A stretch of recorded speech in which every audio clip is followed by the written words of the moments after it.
I'm Shelley from Mad Alice Theatre Company. Thank you for joining me for a story. This story is called Thumbelina, written by Hans Christian Andersen and adapted by me. Once upon a time, there was an old woman, and she lived all on her own. She was poor, but she was very kind and gentle. And she spent many hours looking after the beautiful plants and flowers in her garden. This brought her much joy, but still, in her heart she was sad because she longed for a child to take care of. One day, this garden will be filled with the laughter of an infant's voice, she said to the flowers as she watered them cheerfully. A passer-by overheard her. It was one of her neighbours, and someone who all of the locals called a witch, a sorceress with many powers.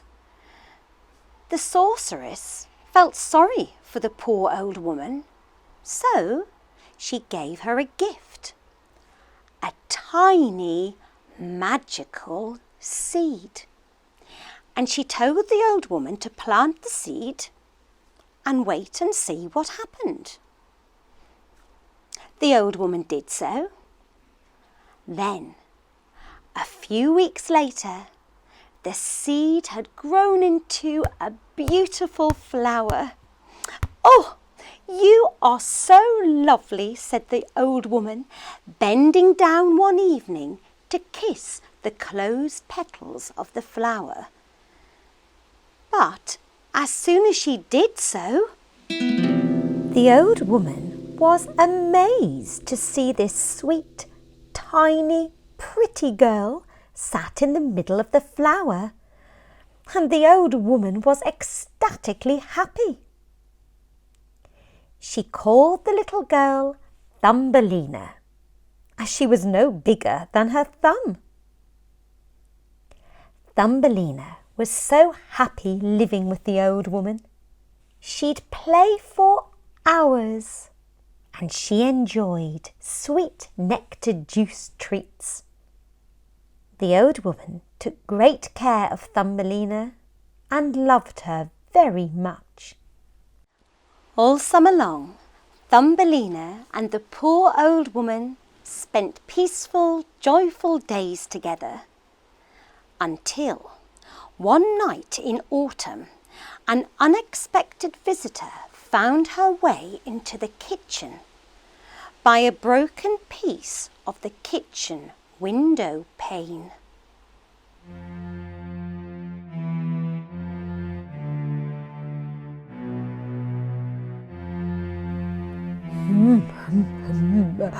What a pretty little thing! You will make a perfect wife for my handsome son.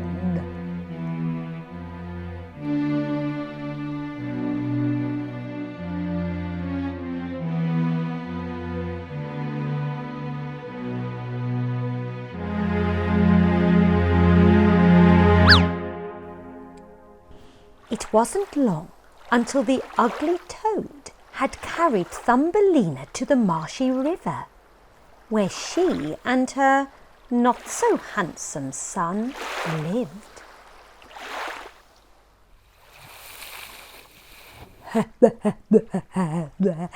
You'll not escape from here. My son will think all his birthdays have come at once when he sees you. Poor Thumbelina. When Thumbelina woke up, she was so confused. Where was she? Was she dreaming? But then, when she realised where she was terrified. She called out for the poor old woman, But she knew deep down inside her it was no use. Eventually, she sat down on the lily pad and sobbed her heart out. But some kind fish heard her, and they felt sorry for her. They could not allow someone so pretty and sweet to be married to the ugly son of a very ugly, horrid toad. So they nibbled away at the stem of the lily pad leaf, eventually freeing it so it floated down the river, far away from the ugly, horrid toad and her not so handsome son. Thumbelina had to hold on tight because the poor girl could not swim. Peace came at last. The sun came out. She enjoyed the company of a friendly butterfly who flew alongside her for some of the journey, and she watched in wonder at children flying kites, people fishing, and families having picnics along the banks of the flowing river.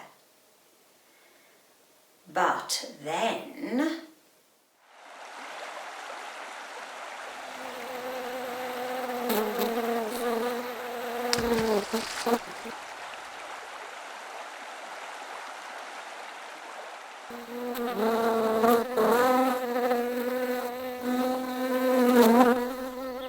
Poor Thumbelina. The beetle wanted her for his wife. But all the female beetles were so jealous, they convinced the lovesick beetle that Thumbelina was ugly. So much so that he believed them and got rid of her.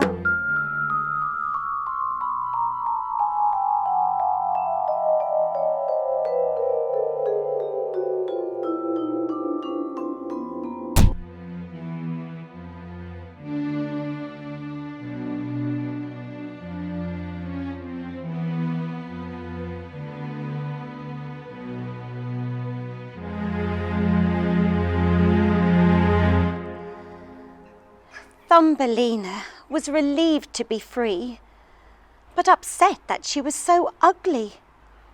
Those horrid beetles had made her believe that. She was exhausted and cold, so she settled down to sleep.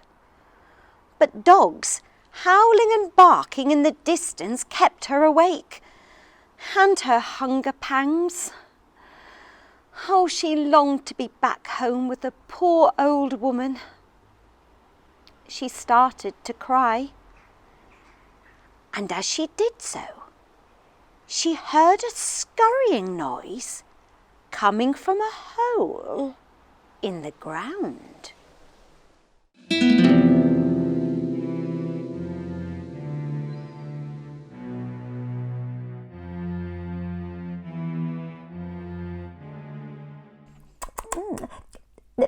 Oh, dear, oh, dear, oh, dear, you poor little thing. Come and warm yourself up in my cosy house and let me make you a hot meal.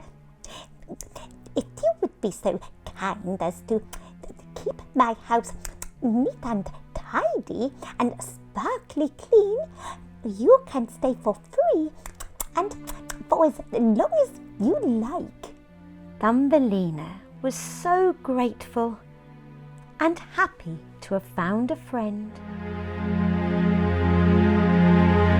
Thumbelina stayed with Mrs Fieldmouse for the whole of winter. She did her chores, and she was grateful for a roof over her head and food to eat. But oh, she was so bored. All Mrs Fieldmouse talked about was cheese.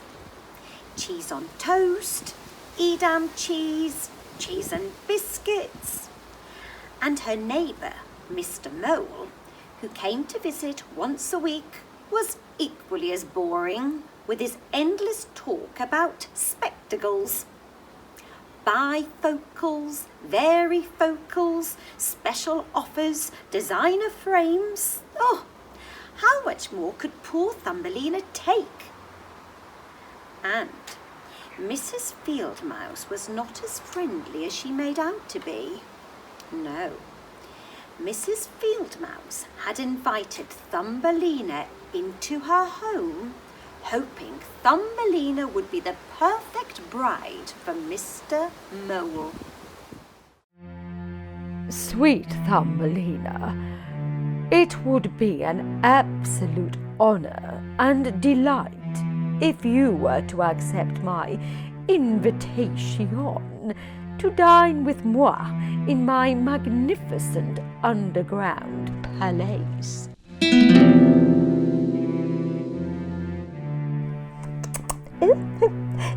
I think Mr. Mole is falling in love with you.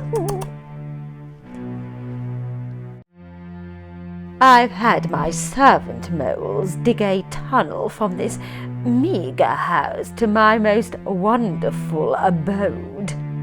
But, oh please, close your eyes and, do hold your breath mid-tunnel, as there is a dead swallow lying there. He's too heavy for my servants to move, but I'm sure he'll decompose with time. Don't worry, Mr. Mole. I'll see she gets there. Thumbelina was not at all repulsed by the dead swallow.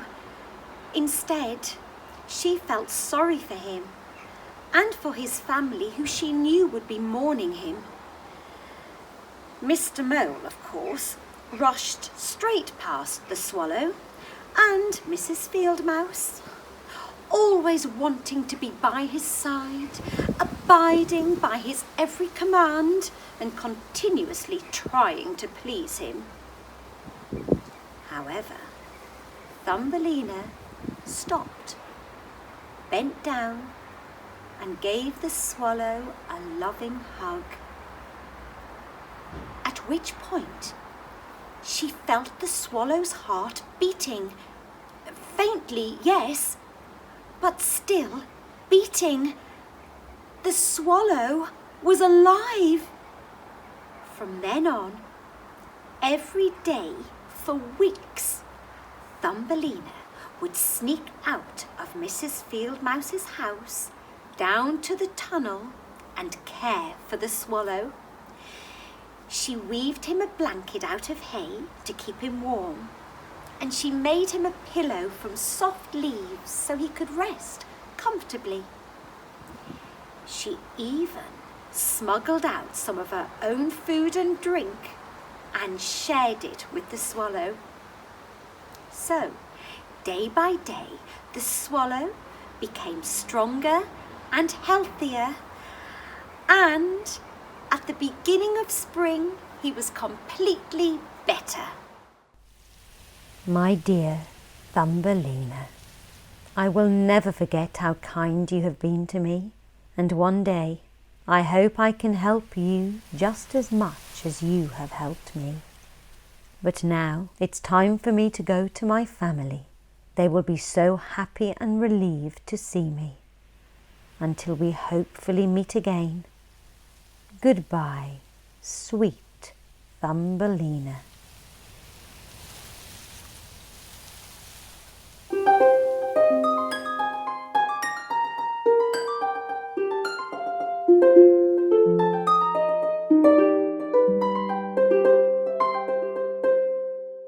And just when Thumbelina felt her heart couldn't be any heavier with sadness, Mrs Fieldmouse appeared, full of excitement, to announce she had at last made the final preparations so Thumbelina could marry Mr Mole. Now, Thumbelina's heart truly did break.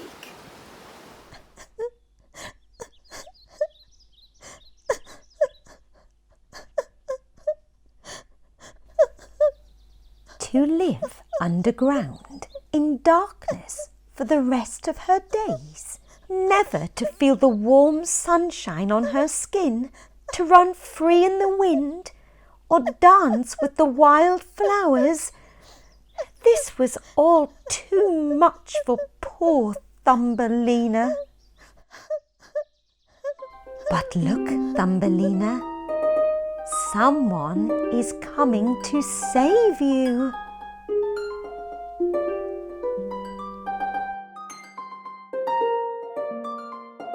Come with me, dear Thumbelina. I will take you to a magical place I've seen on my travels, where the sun always shines, the wind always blows warm, and in each and every flower there lives a tiny person just like you.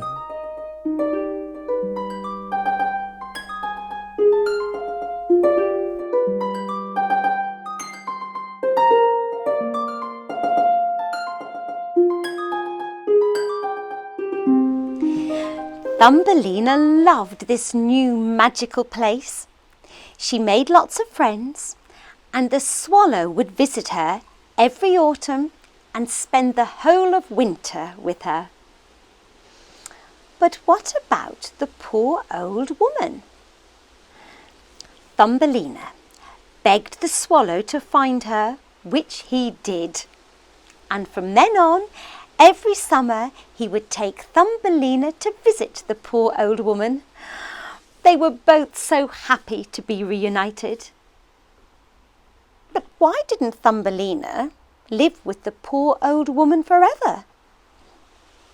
She'd been happy there before. That is because in this new magical place, Thumbelina met and married a handsome young king.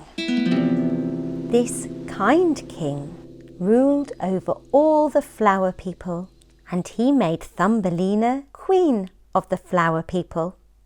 And he gave her a very special wedding gift, a pair of wings, so she too could flutter from flower to flower. And they all lived happily ever after. Well, I hope you enjoyed that story. If you did, please press like, share the story with your friend, leave us a comment. You could also try drawing some of the characters from the story, cut them out and act out the story with them. So, thank you again for joining me. Until next time, take care and bye for now.